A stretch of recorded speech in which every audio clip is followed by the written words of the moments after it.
María, que recientemente había cumplido la mayoría de edad, fue encontrada en el pantano cerca del pequeño pueblo de Ibarra. Según las conclusiones preliminares de la investigación, cayó desde la aeronave An-2, desde una altura de aproximadamente 10 kilómetros. Una cifra preliminar, pero impactante incluso para expertos experimentados.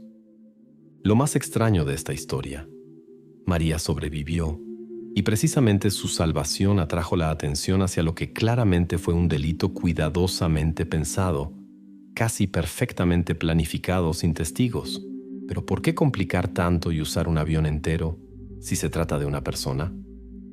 Los investigadores tenían que desentrañar la cadena enredada de eventos que llevaba desde los pantanos de Ibarra a lugares ocultos y mucho más sombríos. El primero en llegar al lugar fue un oficial del grupo criminalístico, especialista en recolección y fijación de evidencias. En los densos matorrales de juncos su atención fue atraída por un objeto que no debería estar allí. Una abrazadera plástica de tipo industrial, cuidadosamente cortada, como si alguien se apresurara a deshacerse de una pieza innecesaria. Tales abrazaderas se usan ampliamente para asegurar cargas y fijar varios detalles en la industria aeronáutica. A nivel doméstico, tal objeto casi no se encuentra, especialmente aquí, en el pantano remoto de Las Piñas. El criminalista cuidadosamente fija y empaca la evidencia. Ya está claro, será difícil llamar a la caída de María un accidente. El lugar donde se encontró la abrazadera está ubicado exactamente en la línea de caída calculada por los expertos. Aquí se hace evidente: alguien apresuradamente intentaba ocultar los detalles de su plan, deshacerse de la evidencia. La siguiente evidencia fue encontrada poco después.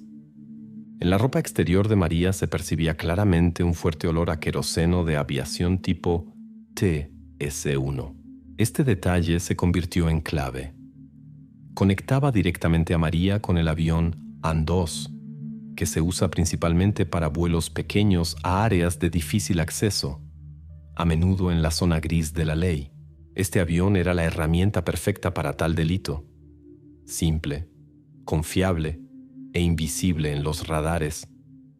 El único testigo, un pescador llamado Miguel Sánchez, dio testimonio temprano en la mañana, cuando los oficiales de policía llegaron al pueblo. Contó que alrededor de las 2:14 de la noche escuchó el ruido del motor de un avión pequeño, dirigiéndose en dirección aproximadamente 220 grados por la brújula, hacia el suroeste, directamente hacia los pantanos de Las Piñas. Sánchez notó que rara vez escucha aviones por la noche, especialmente a tan tarde. Sin embargo, no pudo proporcionar otros detalles además de la dirección y el tiempo. Pero ya esto fue suficiente para superponer su testimonio en el mapa y confirmar la ruta de vuelo de la aeronave Desconocidas. Inmediatamente entró en el campo de visión de los investigadores el propietario de un pequeño aeródromo privado, un granjero local, observado durante mucho tiempo en contrabando y pequeños transportes ilegales a través de la frontera. Esta persona sabía volar el An-2 y lo hacía regularmente. Por ahora, los investigadores prefirieron mantener su nombre en las sombras, limitándose a preguntas cautelosas a los residentes locales y examinando el aeródromo desde la distancia. Aún no había una orden oficial, y asustar al sospechoso ahora significaría perder evidencia valiosa. La investigación también estableció que poco antes del incidente varios residentes locales vieron cerca de la pista de aterrizaje un camión viejo con una persona desconocida. La identidad de este pasajero permanecía desconocida, pero ya estaba claro: jugaba un papel importante en el caso. El vehículo estuvo cerca del avión poco antes del tiempo supuesto de despegue. A dónde desapareció después permanecía poco claro. Inmediatamente después de que la historia se hiciera pública, un maestro rural local hizo acusaciones ruidosas contra una autoridad local del distrito, conocido por el apodo de Lobo. El maestro afirmó que Lobo supuestamente se dedicaba al secuestro de residentes locales y su envío a selvas remotas para algunos propósitos desconocidos. Sin embargo, al verificar la información, la policía no pudo encontrar confirmaciones de las palabras del maestro. No se encontraron hechos reales ni testigos que confirmaran estas declaraciones. A la mañana siguiente, el experto forense hizo un hallazgo inesperado. Al examinar a María, En su cabello encontraron un pequeño pedazo de sello de aviación. El número de serie del sello resultó ser único y no coincidía con los números usados por el aeroclub local. Este pequeño detalle inmediatamente se convirtió en la evidencia más importante. Alguien claramente no planificó que alguna vez fuera encontrado. La investigación envió una solicitud oficial a la Administración Regional de Aviación, exigiendo proporcionar listas de todos los aviones que tuvieron acceso a la base de combustible en Ibarra en los últimos 3 días. Así es como los investigadores esperaban estrechar el círculo de búsqueda y averiguar qué avión pudo despegar esa noche. Ahora se movían confiadamente hacia resolver lo que inicialmente parecía un delito imposible, perfectamente concebido, organizado en altura, donde no podía haber testigos. Y si María no hubiera sobrevivido, este caso habría permanecido simplemente como otro incidente inexplicable en algún lugar en la periferia lejana de la provincia. A primera vista, no había lógica en las acciones de Óscar. Un granjero común que había vivido toda su vida en un pueblo tranquilo cerca de Ibarra, de repente comienza a elevar por las noches el viejo An-2 a la altura máxima para él. ¿Quién y por qué necesitaba estos extraños vuelos nocturnos, si el granjero ni siquiera tenía permiso oficial para volar? La investigación rápidamente reveló un hecho curioso en la biografía del sospechoso. En los documentos bancarios de Óscar, recientemente obtenidos por solicitud oficial de la policía, aparecía una gran transferencia de dinero por $42,000. El dinero vino de una cuenta registrada en una de las zonas offshore y llegó exactamente 1 mes y medio antes de los eventos descritos. No se indicaba ni la fuente ni el propósito claro de la transferencia, pero fue precisamente después de esta fecha que Óscar comenzó a realizar regularmente vuelos nocturnos en su An-2, sin ningún registro de carga o ruta. El registro de vuelos que llevaba el mismo piloto contenía lagunas sospechosas. En las últimas 2 semanas aparecían 3 vuelos, todos en horario nocturno, sin documentos de acompañamiento ni permisos oficiales. Los vuelos claramente se realizaban en modo de secreto, lo que ya de por sí era una violación seria de las reglas de aviación. Durante el interrogatorio primario, realizado en formato informal en la granja del sospechoso, Óscar se mantuvo confiado y tranquilo. A la pregunta directa sobre los eventos de esa noche respondió clara y brevemente. En ese momento estaba trabajando los campos. No volé a ningún lado. Esto se puede verificar. Precisamente en esta afirmación el granjero cometió un error sin sospechar que la policía ya tenía datos que contradecían sus palabras. La investigación disponía de imágenes satelitales obtenidas del programa europeo Sentinel que registraban las rutas nocturnas de aeronaves. Precisamente estas imágenes mostraban claramente la silueta de un avión que se movía en dirección a los pantanos de Las Piñas exactamente a las 2:05 hora local. Además, las luces de navegación de la máquina estaban apagadas, lo que ya excluía claramente la posibilidad de simples trabajos agrícolas. El granjero claramente no sospechaba de la posibilidad de tal control, y la policía, habiendo fijado la contradicción, decidió por ahora no revelar las cartas, permitiendo a Óscar pensar que su coartada aún era actual. Sin embargo, poco después de la visita de la policía a la granja apareció un nuevo testigo, un vecino de Óscar llamado Carlos Méndez. Le contó a los investigadores que la noche antes del incidente escuchó un fuerte escándalo en la casa del piloto. Gritos y fuertes insultos continuaron por casi 1 hora. Carlos afirmó confiadamente que Óscar después de tal pelea no habría volado a ningún lado. Sí, después de tales escenas usualmente le tiemblan las manos, no digamos pilotear un avión. Los investigadores registraron el testimonio de Méndez, pero lo consideraron dudoso. Las emociones del vecino podrían haber sido causadas por antipatía personal o deseo de desviar la atención de algo más. Después de hablar con Óscar y su vecino, los operativos, habiendo obtenido una orden oficial, realizaron una inspección del mismo avión An-2 que se encontraba en la pista privada cerca de la granja. Los criminalistas hicieron un raspado de combustible del fuselaje y lo enviaron para examen urgente. Ya los primeros resultados del análisis preliminar confirmaron los temores de la policía.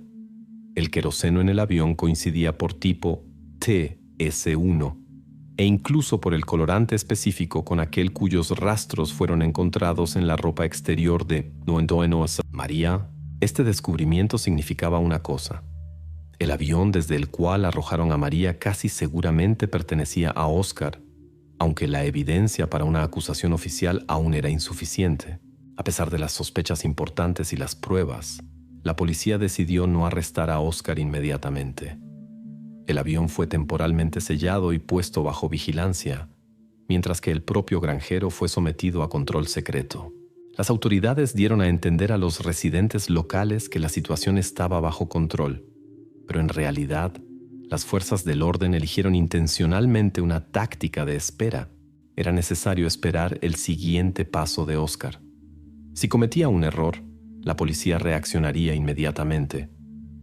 Para los residentes locales esto parecía inacción de las autoridades, pero en realidad, Oscar estaba siendo vigilado atentamente. Cada una de sus acciones, cada paso y conversación telefónica ahora era registrado y documentado por el grupo operativo. Los investigadores querían entender si los vuelos nocturnos fueron iniciativa personal de Oscar o si detrás de él había personas mucho más influyentes, cuyos intereses se extendían mucho más allá de la granja y el mercado local de contrabando. Por ahora la investigación tenía hechos confirmados: vuelos nocturnos ocultos, transferencia de una gran suma de dinero desde un paraíso fiscal y una conexión obvia del avión con el incidente. Pero el misterio principal, el motivo y el papel del propio Oscar en el delito cuidadosamente planeado, seguía siendo un enigma, al cual la investigación se acercaba lenta, pero seguramente. La carretera nocturna a través de las afueras del pueblo estaba desierta.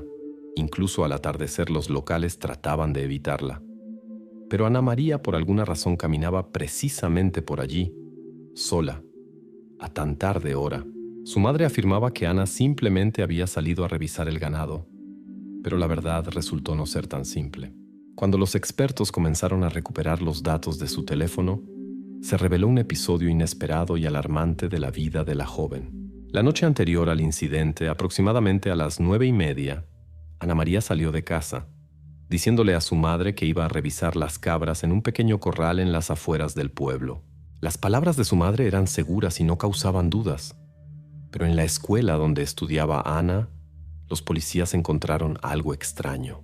El diario electrónico, usado por los maestros para registrar incidentes, contenía una entrada reciente con contenido bastante alarmante. Según esta entrada, Ana María el día antes del incidente entró en conflicto con uno de sus compañeros de clase y pronunció una amenaza que registró el maestro de clase. El maestro, sin embargo, no le dio importancia seria a esto, atribuyendo el episodio a emociones juveniles. Cuando los detectives hicieron preguntas a los padres de Ana María sobre una posible conexión de la joven con el piloto sospechoso, la familia negó categóricamente incluso el hecho mismo de su conocimiento. Según la madre, Ana nunca había estado conectada con personas externas fuera del pueblo y mucho menos podría haber comunicado con una persona como Oscar. Sin embargo, los datos GPS del teléfono de Ana María contradecían las palabras de la familia. Según el archivo de geolocalizaciones, el teléfono de la joven estuvo cerca del almacén perteneciente al piloto Oscar la noche del 5 de marzo. El teléfono registró su presencia en un radio de aproximadamente 30 metros del objeto, lo que prácticamente excluía completamente un error en los datos. Los padres, sin embargo, continuaron insistiendo en su versión, claramente sin entender cómo explicar estos hechos. En el campo de visión de la investigación rápidamente cayó un pariente de Ana María, su primo llamado Diego, una persona con reputación compleja y problemas con la ley. Los investigadores descubrieron que últimamente precisamente Diego traía regularmente a la joven a las afueras del pueblo, según sus palabras, para encuentros con el padre, quien pagaba a la madre pensión alimenticia en efectivo. Parecía que esto explicaba la presencia del teléfono de la joven cerca del almacén del piloto. Sin embargo, Diego no tenía coartada para la noche del incidente, y sus declaraciones parecían confusas y poco confiables. La policía no lo excluyó del número de sospechosos, aunque entendía que los motivos de Diego eran más bien domésticos y no coincidían con la escala del delito. Paralelamente al trabajo de los investigadores en tierra, los criminalistas buscaban pistas en las inmediaciones del pueblo. Precisamente allí, en un pequeño río en las afueras del poblado, fue encontrado el teléfono de Ana María. El dispositivo estaba entero, sin daños externos. La pantalla no estaba agrietada y el cuerpo se conservó en buen estado. Esto significaba solo una cosa. El teléfono fue hundido intencionalmente, previamente quitando la batería, para prevenir cualquier rastreo posterior y posibilidad de recuperación de datos. Precisamente este paso atrajo la atención de la policía. Un responsable común, asustado por la exposición, habría roto o destruido el teléfono. Pero alguien claramente quería conservar el dispositivo, dejando la posibilidad de devolverlo después y deshacerse de él en otro lugar. La investigación inmediatamente envió el teléfono al laboratorio para recuperar la última actividad del dispositivo. En el laboratorio, los criminalistas lograron recuperar bastante rápidamente el archivo de registro del teléfono. La última entrada saliente fue corta, solo 3 palabras, enviadas poco antes de la desaparición de Ana María. Ella escribió a alguien el mensaje: "Lo vi todo". El destinatario del mensaje por ahora permanecía desconocido, pero el texto mismo claramente indicaba que Ana María se había convertido en testigo de algo importante, posiblemente precisamente aquello por lo que la trataron tan duramente de eliminar. Ahora los investigadores necesitaban entender qué exactamente vio Ana y a quién precisamente estaba destinado este último mensaje. Precisamente desde este punto comenzó una nueva vuelta de la investigación, que conectó a la joven, el piloto y las personas detrás de toda esta historia, mucho más estrechamente de lo que se suponía inicialmente. La investigación ya se preparaba para descartar la versión con testigos externos. Demasiado alto, demasiado tarde, demasiado despoblado. Pero de repente apareció una persona que afirmaba haber visto precisamente lo que los investigadores consideraban imposible. Este nuevo testigo, el pescador Alejo, insistía. En esa misma noche, en el cielo sobre los pantanos, él vio claramente la silueta de una persona que destelló contra el fondo de la luna llena. La policía al principio se relacionó con las declaraciones escépticamente, pero pronto tuvieron que cambiar su opinión. Alejo Gómez, pescador local, pasaba en el agua casi cada noche, obteniendo carnada para la venta. Esa noche estaba parado en el bote aproximadamente a 5 kilómetros del pantano, silenciosa y metódicamente recolectando lombrices. En el bote estaba fijada una pequeña videocámara GoPro, con la cual usualmente grababa la pesca nocturna. Precisamente esta cámara inesperadamente se convirtió en evidencia clave cuando Alejo entregó la grabación a la policía. Revisando el material filmado, los expertos notaron 2 destellos brillantes y cortos en el cielo nocturno. Los destellos parecían inusuales y absolutamente no se parecían a las luces de señal de aviones comerciales u otras aeronaves que volaban regularmente sobre la región. Al principio, estas tomas pusieron a los investigadores en un callejón sin salida. Cuando Alejo fue invitado a dar testimonio, los investigadores le preguntaron directamente si podía, al menos aproximadamente, describir el avión. La respuesta del pescador fue simple y comprensible, incluso para una persona no iniciada en aviación. El avión era biplano, parecido a un viejo fumigador, de esos que frecuentemente vuelan por aquí. Los veo a menudo, así que no me equivoco. Tal descripción correspondía completamente al avión AN-2, lo que inmediatamente devolvió la atención de los investigadores al piloto Oscar. Ahora las declaraciones de Alejo parecían mucho más convincentes. En el mismo periodo, la policía discutía activamente la versión del narcotráfico que pasaba por la región. Los destellos en las imágenes de la GoPro a primera vista recordaban las bengalas de señalización que usaban los mensajeros locales para lanzamientos nocturnos de contrabando. La policía incluso comenzó a trabajar en la posible conexión de lo ocurrido con uno de los grupos locales, conocido por usar aviación para sus propósitos. Esto distrajo a parte del equipo de investigación y la atención se trasladó temporalmente al grupo, verificando almacenes, posibles rutas y puntos de lanzamiento de carga. Sin embargo, pronto la versión del grupo comenzó a debilitarse. Las verificaciones no revelaron movimientos o nuevas rutas esa noche. La pista falsa aún permanecía en la lista de versiones, pero el interés en ella comenzó a desvanecerse. El punto de inflexión en la investigación llegó cuando las grabaciones de la cámara GoPro fueron enviadas para análisis adicional realizado mediante fotogrametría.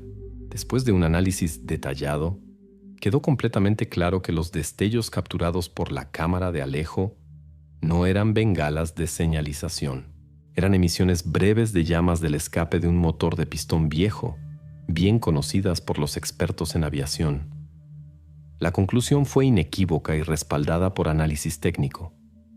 Esa noche realmente voló un avión AN-2 sobre el pantano Las Piñas.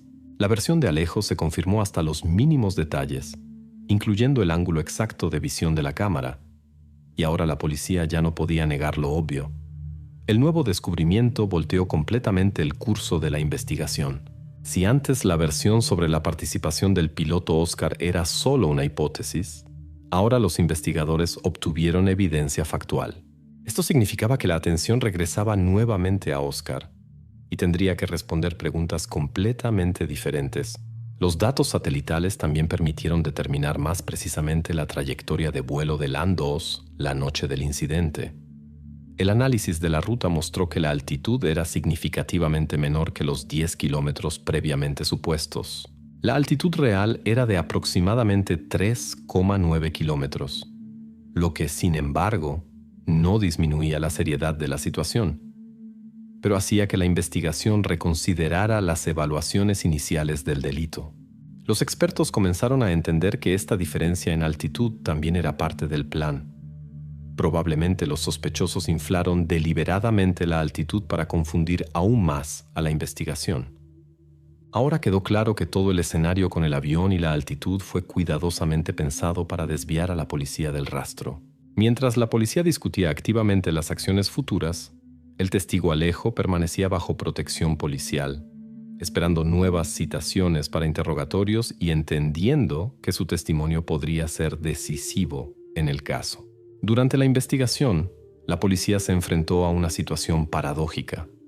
Mario, el hermano menor del piloto sospechoso Oscar, resultó haber sido visto simultáneamente en dos lugares distantes entre sí.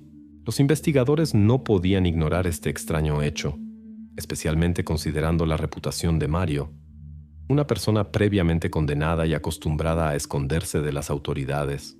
¿Acaso el hermano del piloto de alguna manera logró fabricarse una coartada casi perfecta para evitar la responsabilidad por asuntos mucho más serios?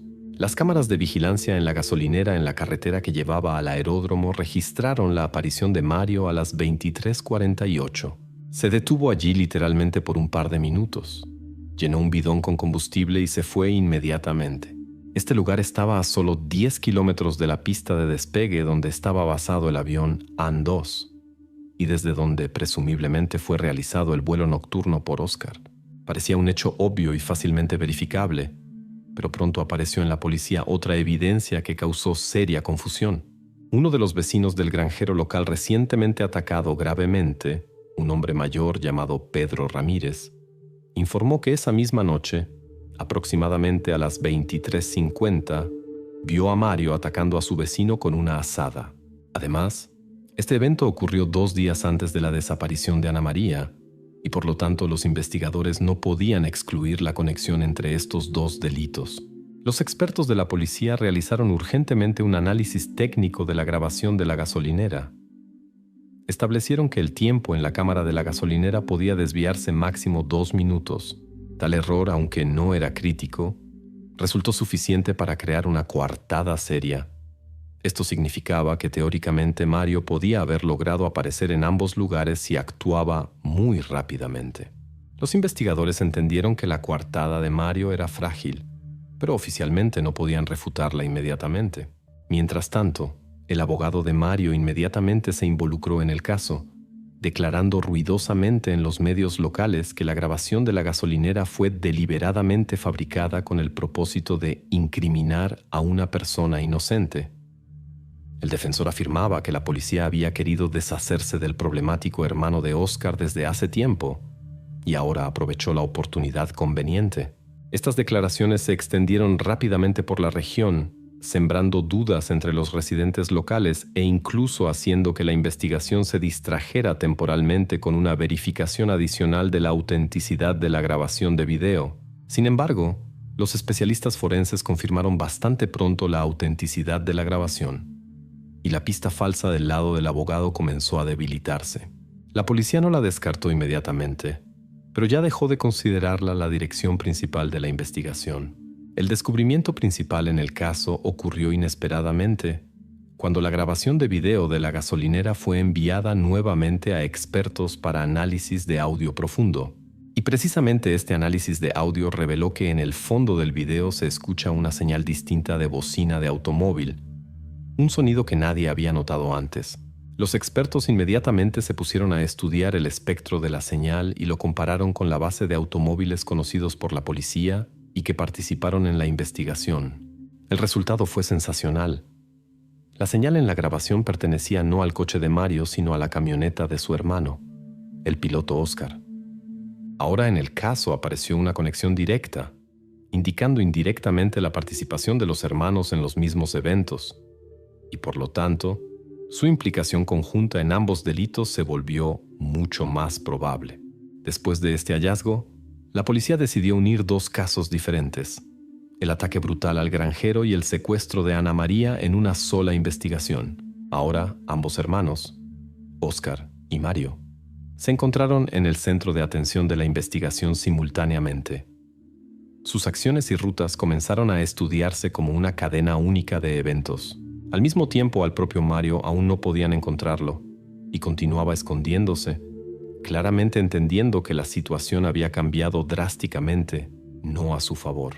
Los investigadores ahora suponían con confianza que en estos casos podía figurar otro motivo, que aún permanecía desconocido para el público general, y precisamente él se convirtió en la causa de toda una serie de delitos. Pero hasta revelar las verdaderas razones de las acciones de los hermanos aún faltaba mucho. La investigación regresó nuevamente a la figura del piloto Oscar, ahora ya a través del prisma de su hermano menor, y esta vuelta del caso claramente amenazaba con nuevos descubrimientos más sombríos. Pero la policía actuaba cautelosamente para no espantar a ambos sospechosos y no permitirles desarrollar una nueva línea de defensa. Ahora Mario figuraba oficialmente en la lista de personas buscadas, y la policía preparaba una operación a gran escala para su detención. Mientras tanto, la pregunta sobre cómo exactamente los hermanos pudieron verse involucrados en una historia tan enredada aún permanecía sin respuesta oficial. Pero los investigadores estaban seguros. Pronto les quedaría claro absolutamente todo. La investigación ya había comenzado a reducir el círculo de sospechosos, pero un nuevo detalle hizo regresar al primo de Ana María, Ricardo. Precisamente él, al inicio de la investigación, parecía casi el más sospechoso.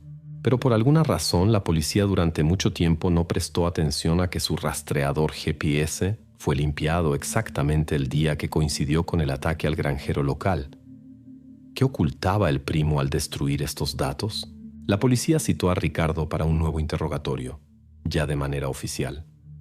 A los investigadores les interesaba una fecha concreta: el 5 de marzo. Precisamente ese día ocurrió el ataque al vecino del piloto Oscar y Mario. En el interrogatorio, Ricardo estaba nervioso. Claramente se perdía en las respuestas, pero categóricamente negaba su implicación tanto en la desaparición de Ana María como en el incidente con el vecino. Al final, solo confesó un hecho.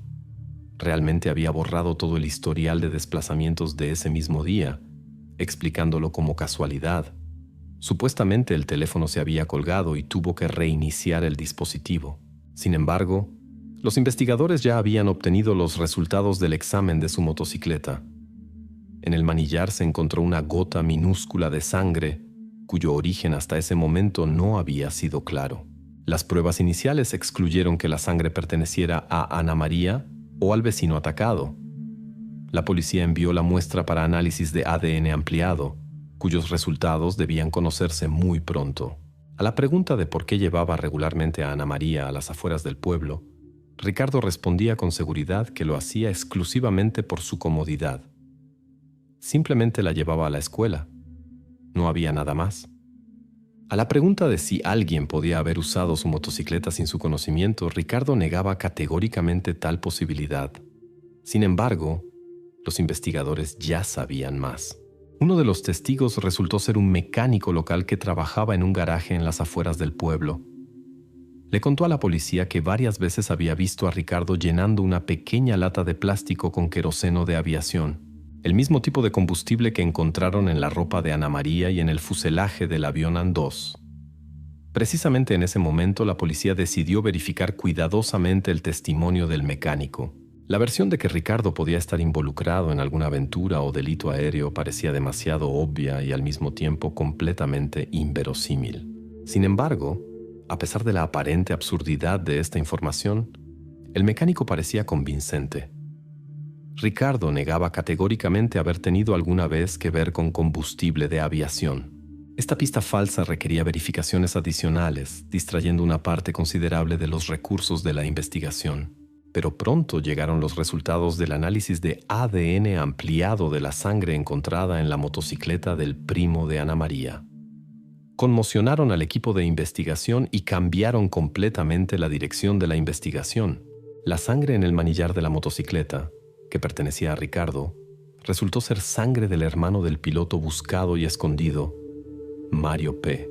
Como la sangre de Mario pudo aparecer en la motocicleta del pariente de la víctima, esta era una línea de investigación completamente nueva.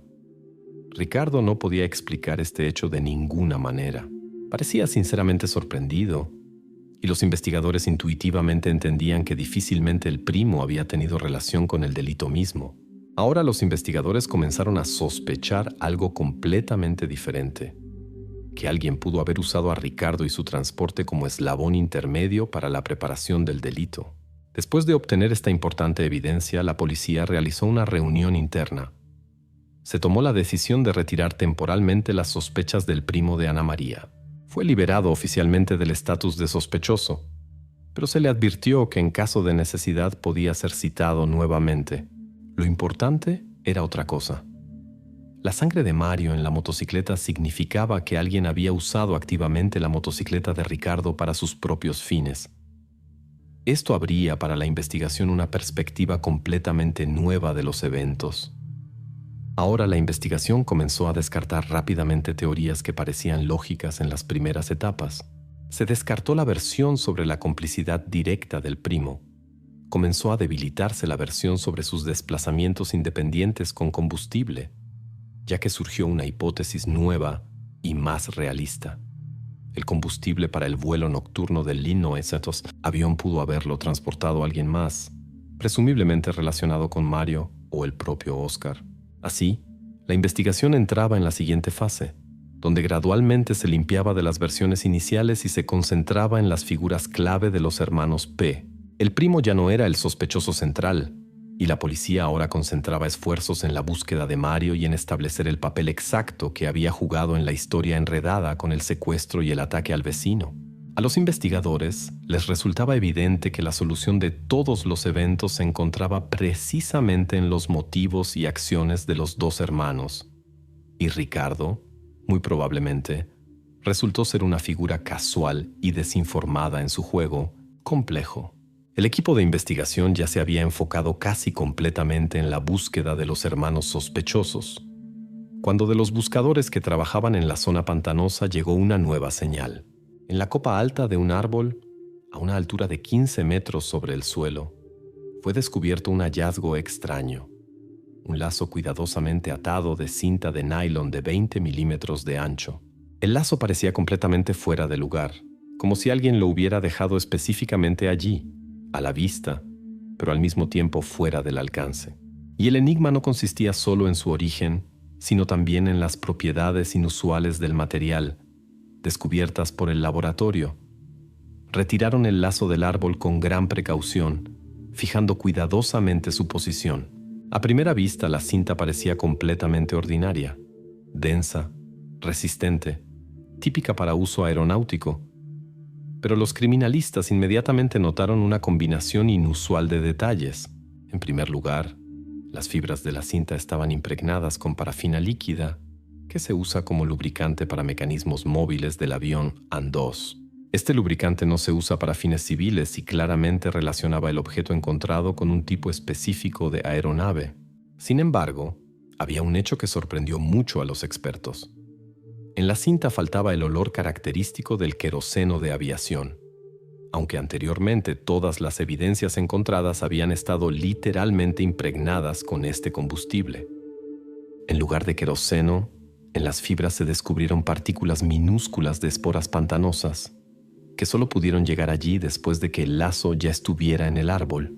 Esto indicaba que la cinta apareció allí después del incidente y permaneció en el lugar lo suficiente para adquirir signos del ambiente local. La investigación planteó dos versiones. La primera: la cinta pudo haber sido usada para fijar carga dentro del avión y de alguna manera fue arrojada hacia afuera. La segunda, menos obvia: la cinta era parte de un sistema de paracaídas. La última versión inmediatamente causó dudas. A bordo del AN-2 no figuraban paracaídas, y ningún documento confirmaba su presencia en el avión de Oscar. Las verificaciones de ambas versiones procedían en paralelo.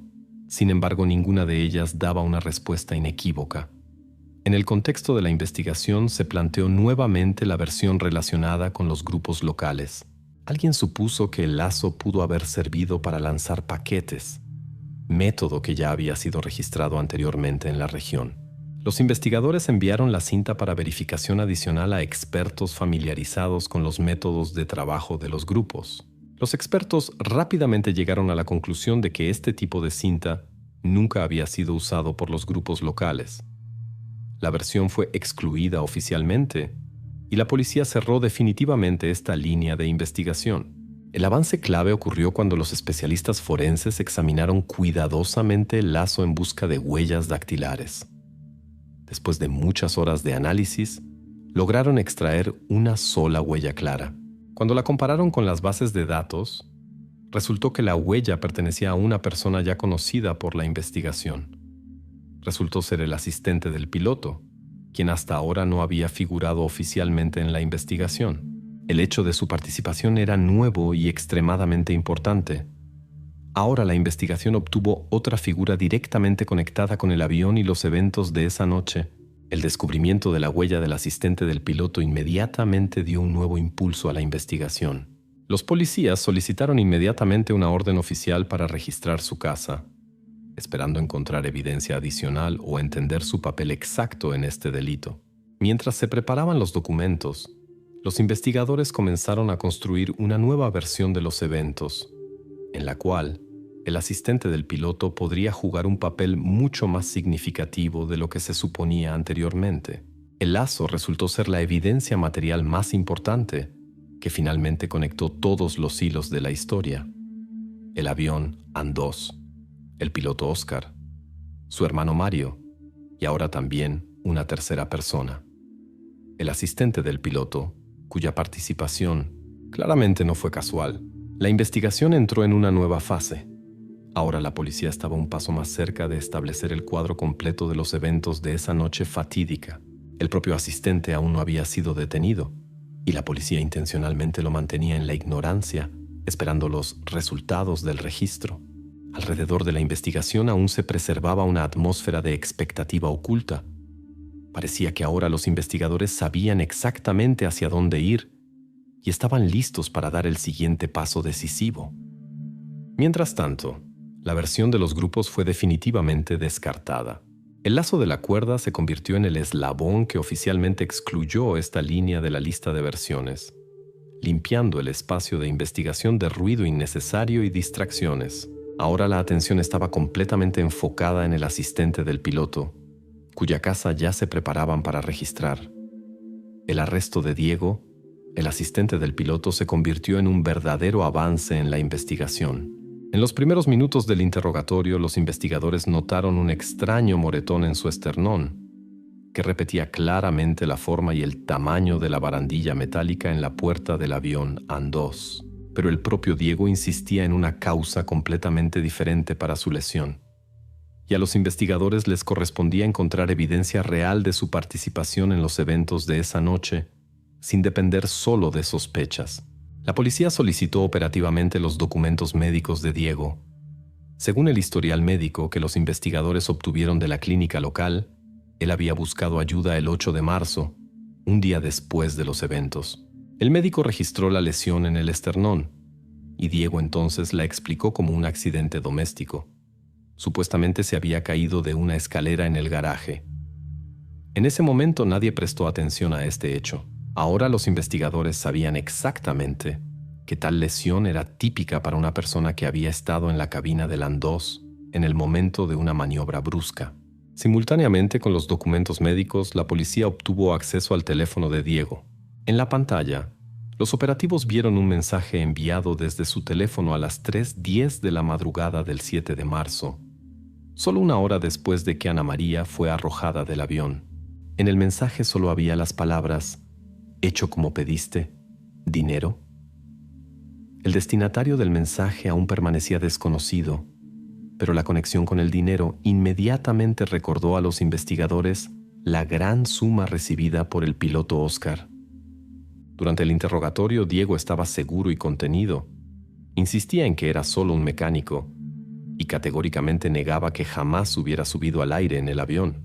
Cuando le preguntaron directamente sobre la lesión, volvió a repetir la historia de la escalera, aunque el nerviosismo en su voz ya era notable. Los investigadores entendían que la mentira de Diego ya estaba al borde de ser expuesta, pero la investigación se complicó temporalmente por el abogado de Diego, quien inmediatamente declaró que su cliente no podía físicamente haber estado a bordo del avión. Presentó a la investigación un recibo del turno de guardia de Diego en un almacén a las 2:30 de la madrugada del 7 de marzo. En ese momento, las cámaras de vigilancia del almacén estaban desconectadas debido a una falla técnica, lo que daba una pequeña pero importante coartada para el sospechoso. Los investigadores se vieron obligados a distraerse temporalmente y verificar esta versión, pero el recibo parecía auténtico y por ahora nada indicaba lo contrario. El giro en el caso ocurrió cuando uno de los investigadores policiales, al reexaminar los materiales del teléfono de Diego, accidentalmente descubrió una fotografía eliminada que la pericia técnica logró recuperar. En la imagen se veía claramente la cabina del avión An-2 durante el vuelo. La fecha y hora en el archivo EXIF de la fotografía no dejaban ninguna duda. La imagen fue tomada el 7 de marzo, exactamente a las 2:04 de la madrugada, literalmente 10 minutos antes del incidente con Ana María. Ahora la coartada de Diego se desplomó definitivamente. Al darse cuenta de que todas las evidencias estaban en su contra, Diego accedió a dar las primeras declaraciones confesionales. Comenzó cuidadosamente, seleccionando las palabras con cautela, tratando de minimizar su papel, pero ahora sus declaraciones conectaban toda la cadena de eventos de esa noche. Durante el interrogatorio preliminar, mencionó por primera vez directamente los nombres del piloto Oscar y su hermano Mario, aunque aún evitaba explicaciones detalladas de su papel.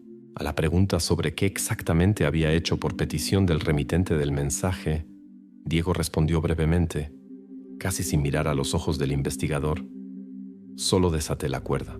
Los policías inmediatamente entendieron que esta era la misma cuerda encontrada después en la copa del árbol. Ahora estaba claro. Diego estaba directamente a bordo del avión en el momento de cometer el delito, y muy probablemente él ejecutó la acción clave que aseguró el lanzamiento de Ana María del avión. La investigación inmediatamente comenzó a trabajar esta nueva información, comparando las palabras de Diego con los datos del vuelo. Según los cálculos de los expertos en aviación, la ruta del An-2 esa noche tomó aproximadamente 18 minutos. Este tiempo fue suficiente para realizar un vuelo de 70 kilómetros desde el aeródromo hasta el lugar del lanzamiento y regresar, lo que correspondía completamente con el testimonio de los testigos y las grabaciones de las cámaras. Ahora la policía poseía testimonio irrefutable de un participante directo del delito. El propio Diego gradualmente se daba cuenta de que ya no tenía espacio para maniobras y comenzó a demostrar disposición para cooperar con la investigación. Aunque los motivos y detalles aún permanecían desconocidos, quedó claro que Diego era uno de los eslabones más importantes de la cadena que conectaba a los dos hermanos y el avión An-2. La policía inmediatamente envió solicitudes para la detención de Oscar y Mario, aunque la ubicación de este último permanecía desconocida. La investigación finalmente se acercó a resolver lo que parecía un incidente completamente sin sentido e inexplicable. Desde el comienzo de la investigación, en el campo de visión de la policía apareció una autoridad local, conocido bajo el nombre de Don E. Un maestro del pueblo, perturbado por el incidente, fue el primero en señalarlo, afirmando que había visto cómo precisamente Don E amenazaba a la gente. La policía inicialmente consideró esta versión dudosa, pero los rumores persistentes los obligaron a realizar una verificación minuciosa. ¿Podría una persona influyente acostumbrada a resolver problemas con métodos de fuerza haber ordenado una eliminación tan cruel de un testigo? La investigación comenzó con un método simple pero efectivo: establecer la coartada. La verificación reveló que la tarde y noche del 7 de marzo, cuando ocurrió el delito, Don E se encontraba en el carnaval anual en el centro de Ibarra. Este evento fue cuidadosamente documentado por múltiples cámaras de vigilancia. Las grabaciones de 4 cámaras diferentes permitieron a la policía asegurarse de que Don E realmente estuvo en el carnaval desde las 20:00 hasta las 3:00 y no abandonó este lugar ni por un minuto. Adicionalmente, la policía obtuvo acceso a sus documentos financieros, cuentas bancarias e informes internos. Los especialistas revisaron cuidadosamente cada transacción de los últimos meses y no descubrieron ni un solo pago que pudiera estar relacionado con el piloto Oscar o su hermano Mario. No se encontraron transferencias, contactos sospechosos o indicios de participación del líder local en el caso. Los investigadores regresaron al maestro, quien anteriormente había declarado haber visto amenazas de parte de Don E. En el interrogatorio repetido, el maestro parecía confundido y admitió que probablemente se había equivocado. Explicó que esa noche estaba muy oscuro y su suposición se basaba más en el miedo y la reputación de Don E que en hechos reales. Estas admisiones derribaron completamente la versión inicial de acusaciones contra la autoridad local. Considerando la seriedad de las acusaciones, la Fiscalía estudió oficialmente los materiales recopilados por la policía. Pronto el fiscal personalmente emitió una resolución, en la cual se indicaba que en el caso estaba completamente ausente el corpus delicti en relación a Don E. Las dudas sobre su participación fueron oficialmente retiradas, y esta línea de investigación cerrada para siempre. Ahora la investigación podía no gastar más tiempo y recursos en verificar una versión que inicialmente parecía improbable, pero era necesaria para eliminar cualquier resonancia pública. Paralelamente con el cierre de la versión de Don E., los expertos completaron el análisis de los flujos financieros relacionados con el pago offshore de $42,000 que llegó a la cuenta de Oscar un mes antes del incidente. Esta suma durante mucho tiempo generó sospechas sobre la participación de terceros contratistas, como Don E. Sin embargo, una auditoría financiera detallada estableció que los fondos fueron retirados en efectivo a través de una empresa offshore, que no tenía ninguna relación con la autoridad local. En su lugar, fue claramente fijada la conexión de la empresa intermediaria con una firma directamente perteneciente a los hermanos P. Ahora quedó finalmente claro para la investigación. El dinero fue recibido y retirado en efectivo por los propios hermanos, y no hubo terceras personas en la cadena de pagos. Después del cierre de la versión con Don E., el foco de la investigación se trasladó completamente de vuelta a los hermanos, Oscar y Mario. La policía nuevamente comenzó búsquedas intensivas de Mario, quien aún se escondía de la justicia. Ahora los investigadores se convencieron definitivamente de que el delito fue concebido y realizado por un círculo estrecho de personas directamente relacionadas entre sí. El fiscal dio la orden de marcar oficialmente la versión con participación de la autoridad local como cerrada y ordenó acelerar todas las medidas para la búsqueda y detención de los hermanos. Ahora toda la atención de los operativos estaba concentrada en la figura de Mario, quien permanecía como el eslabón perdido clave en el caso. Su hallazgo se convirtió en la tarea prioritaria y la investigación se preparaba para dar el paso decisivo en los próximos días. De esta manera, la investigación se libró definitivamente de versiones innecesarias y erróneas, que anteriormente quitaban tiempo valioso.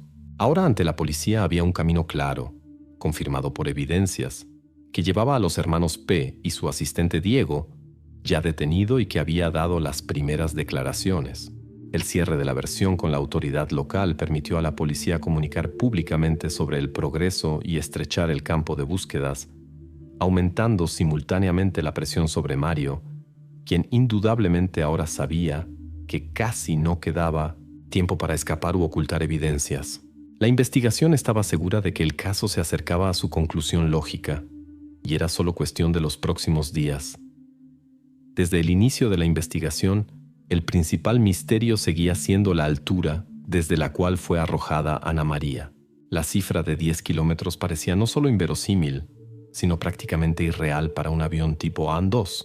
Ahora, gracias a un hallazgo inesperado en la cabina del avión, apareció la posibilidad de establecer la altura exacta y destruir completamente el mito que surgió en los primeros días después del incidente. Durante la inspección repetida de la cabina del avión An-2, el equipo de investigación descubrió un dispositivo inusual, un altímetro casero basado en un smartphone común, instalado en el panel de instrumentos. El dispositivo registraba continuamente datos barométricos y los enviaba a un almacenamiento en la nube, vinculado a la cuenta personal del piloto Oscar.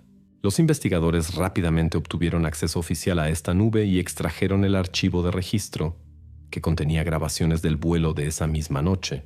Los expertos inmediatamente estudiaron los datos obtenidos y establecieron que la altura máxima del vuelo fue de solo 4.400 metros, y no los famosos 10.000. Esta cifra coincidió completamente con otras evidencias obtenidas anteriormente y confirmó definitivamente la posibilidad técnica de supervivencia al caer desde tal altura. La defensa del piloto inmediatamente intentó poner en duda estos datos, declarando que el archivo de registro podía haber sido falsificado o cambiado por la investigación. Sin embargo, la pericia técnica inmediatamente refutó esta versión. La suma de control hash de los archivos del smartphone y del almacenamiento en la nube era idéntica. Cualquier cambio fue completamente excluido, y la investigación pudo usar los datos como prueba absoluta. En este mismo momento se emprendió otro intento de confundir la investigación. En el espacio público se lanzó la versión de que Ana María fue arrojada más tarde, ya después de alcanzar mayor altura.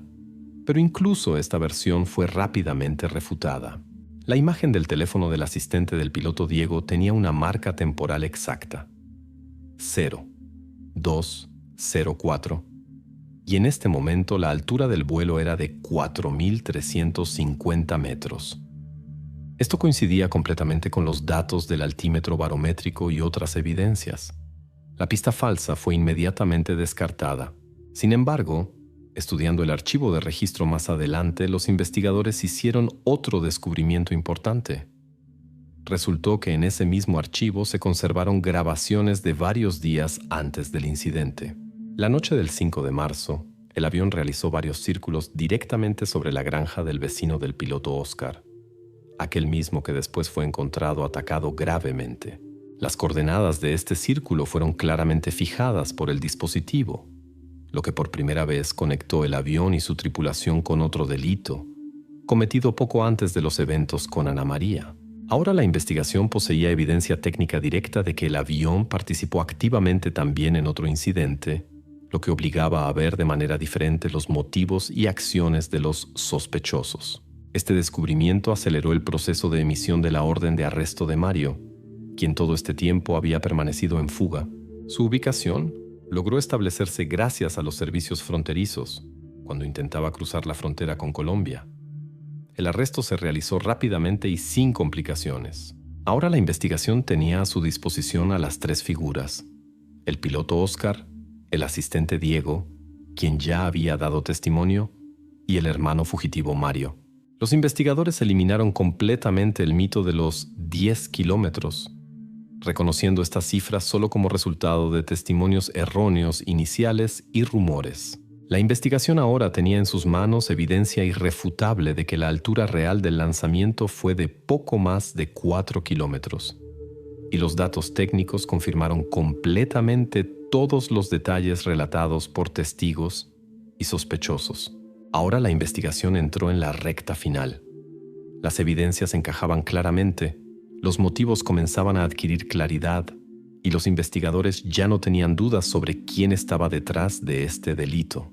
Solo quedaba una cosa: obligar a los sospechosos a contar qué exactamente los motivó a cometer un acto tan cruel y cuidadosamente planificado. La última etapa de la investigación debía revelar definitivamente todos los misterios restantes, incluyendo las razones de ese extraño vuelo nocturno sobre la granja y conectar el ataque al vecino con los eventos posteriores. La investigación tenía suficientes hechos para presentar en el tribunal un cuadro completo y convincente de lo ocurrido, y la fiscalía preparaba la acusación que debía cerrar uno de los casos más enredados de la región en los últimos años. Ahora, lo principal estaba hecho. Todos los sospechosos quedaron bajo control de la policía, y la altura desde la cual fue arrojada Ana María ya no era un misterio, sino un hecho confirmado, que hizo entender que la supervivencia era posible, y el milagro no tenía nada que ver. Fue pura suerte y casualidad que permitió resolver el delito y castigar a los culpables. Los últimos fragmentos del rompecabezas encajaron exactamente en el momento cuando en la pantalla del proyector, instalado en la sala del tribunal, aparecieron las coordenadas de la ruta del avión, obtenidas del registro barométrico. La sala del tribunal guardó silencio.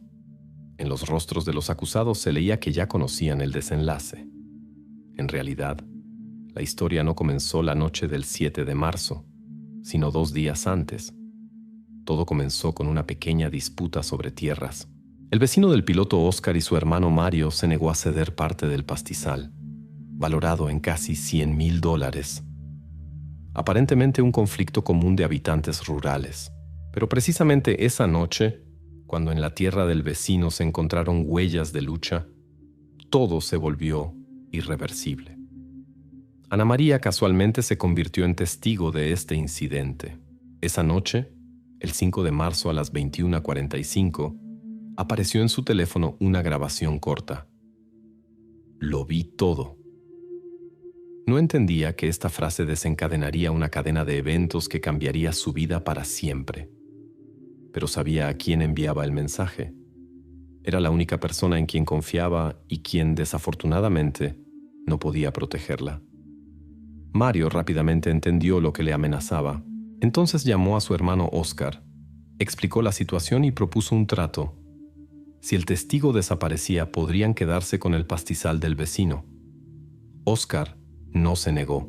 Además, ya había recibido en su cuenta offshore un pago adelantado de $42,000, parte de los cuales estaba destinada para comprar el avión, y la otra parte era su beneficio personal. El dinero parecía demasiado atractivo como para rechazarlo. Oscar no quiso hacerlo personalmente. Encargó el asunto a su fiel mecánico, Diego, prometiéndole $8,000. El escenario era simple y cínico: capturar a la testigo, llevarla al aeródromo, subir al aire y luego deshacerse del problema, de tal manera que no quedaran rastros. Las evidencias físicas en el avión confirmaron la participación de los tres. En la cabina del An-2 quedaron rastros de queroseno y rastros biológicos de Ana María. Los registros del altímetro, respaldados por datos X y F de la fotografía, confirmaron que el lanzamiento ocurrió a una altura de 4,350 metros. Esto destruía completamente la leyenda de la caída de 10 kilómetros y explicaba cómo Ana María pudo sobrevivir. El teléfono, encontrado en el río, confirmó definitivamente su estatus como testigo indeseado. Sin embargo, en el tribunal Mario intentó trasladar completamente la culpa a su hermano, declarando que no participó en la organización del secuestro, pero sus palabras fueron rápidamente refutadas.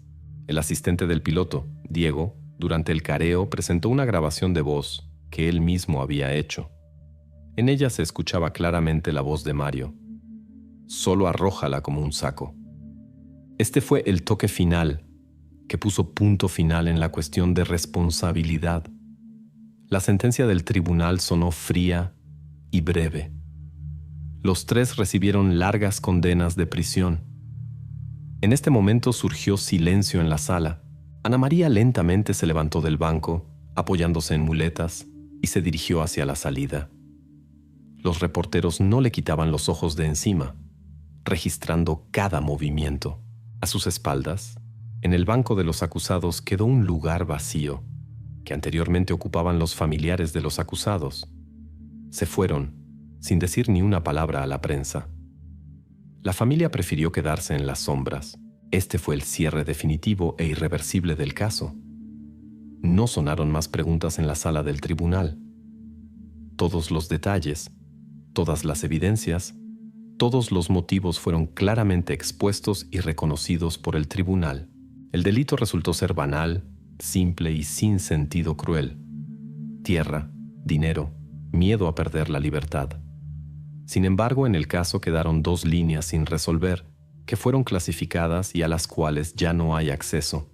La primera, la participación del contador desconocido de la empresa offshore, quien condujo el dinero a través de las cuentas de los hermanos. La segunda, el posible conocimiento y consentimiento silencioso de otros miembros de la familia de Oscar y Mario.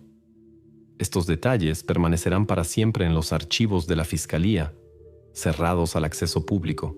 Cuando los alguaciles se llevaron a los acusados y la prensa abandonó la sala, quedó solo la última imagen, la mirada silenciosa del investigador, cerrando la carpeta con la inscripción «Caso número». Los demás detalles obviamente permanecerán para siempre bajo llave, en carpetas, accesibles solo a aquellos que saben más que los demás. La historia está terminada. No dejó preguntas, solo hechos secos, expuestos con máxima precisión. Ana María está viva.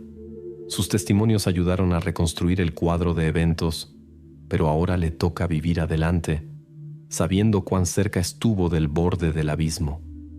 En la sala del tribunal se apagaron las luces y las puertas se cerraron. Todo lo que se podía decir ya se dijo.